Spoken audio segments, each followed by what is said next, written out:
Train को छुड़ा, जो बंधक बनाए गए हैं उसको छुड़ाने को लेकर के ये ऑपरेशन पाकिस्तान के सेना की तरफ से जारी है और 104 बंधकों को छुड़ा भी लिया गया है।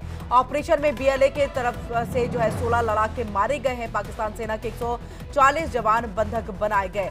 30 पाकिस्तान सैनिकों की हत्या कर दी गई। बीएलए की तरफ से ये बयान सामने आया है। ट्रेन में पाकिस्तान के कई सैनिक मौजूद थे और बीएलए और पाकिस्तान सेना के बीच गोलीबारी भी जारी है। तो इन सबके साथ 48 घंटे का अल्टीमेटम दिया गया था। और ज्यादा जानकारी के लिए सीधे रुक कर लेते हैं अपने सहयोगी गीतू चौहान का, जो हमारे साथ न्यूज रूम से जुड़ चुकी है।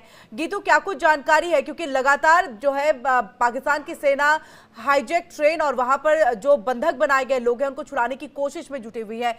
क्या दोनों तरफ से लगातार अभी भी हमले जारी हैं, गोलीबारी जारी है?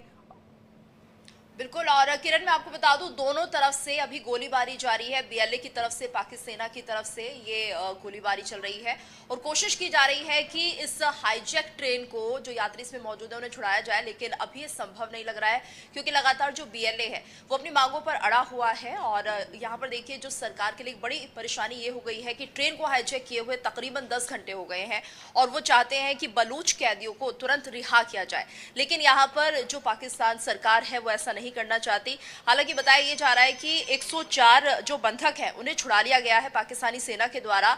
लेकिन बीएलए भी यहां पर डटा हुआ है, क्योंकि उनकी मांगे कई हैं। उन्हें लगता है कि पाकिस्तान ने उन पर जबरन कब्जा किया हुआ है। तो लगातार अपनी मांगों को लेकर वो काफी लंबे समय से यहां संघर्ष करते हुए दिखाई दे रहे थे। और अब ये इतना बढ़ गया है कि उन्होंने पाकिस्तान की ट्रेन को हाईजैक कर लिया है। जाफर एक्सप्रेस है ये, जिसको हाईजैक किया गया और तकरीबन 10 घंटे से ज्यादा का वक्त बीत चुका है। लेकिन अभी भी बीएलए मानने को तैयार नहीं है। वो कह रहे हैं कि जब तक आप हमारे कैदियों को छोड़ नहीं देते, रिहा नहीं कर देते पाकिस्तान से, बिल्कुल तब गिट्टू, तक लेकिन देखिए यहाँ पर पाकिस्तानी सेना के लिए भी एक तरह से सेटबैक के तौर पर है कि 140 जो उनके सेना के जवान उस ट्रेन में बंधक वो भी हैं और इसी के साथ साथ 30 के अभी मारे जाने की खबर भी सामने आ रही है।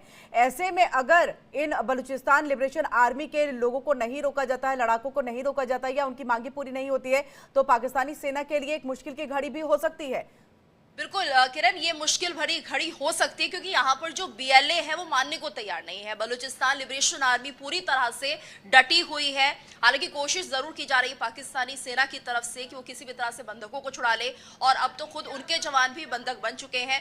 इसलिए चुनौती बड़ी है। ऐसे में पाकिस्तान की जो सरकार है उसे कोई बड़ा फैसला लेना होगा, क्योंकि यहाँ पर जो बलूची है वो लगातार अपनी मांगों को लेकर अड़े हुए हैं, खासतौर से बीएलए। इससे पहले भी जो मांगे उनकी रही है, वो चाहते हैं कि जो बलूचिस्तान प्रांत है वो एक अलग प्रांत है, यानी कि उसका पाकिस्तान से कोई कनेक्शन नहीं है। वो चाहते हैं यहाँ पर पाकिस्तानी ना तो सेना मौजूद हो, ना ही पाकिस्तान से जुड़ा कोई दूसरा व्यक्ति यहाँ पर मौजूद हो, यानी वो अपनी खुद की सरकार चलाना चाहते हैं। क्योंकि लगातार वो ये सवाल भी उठाते रहे कि पाकिस्तानी सेना बलूचियों पर कहीं ना कहीं उन्हें प्रताड़ित करती रही है, परेशान करती रही है। इसलिए अब वो चाहते हैं कि बलूचिस्तान अलग हो जाए।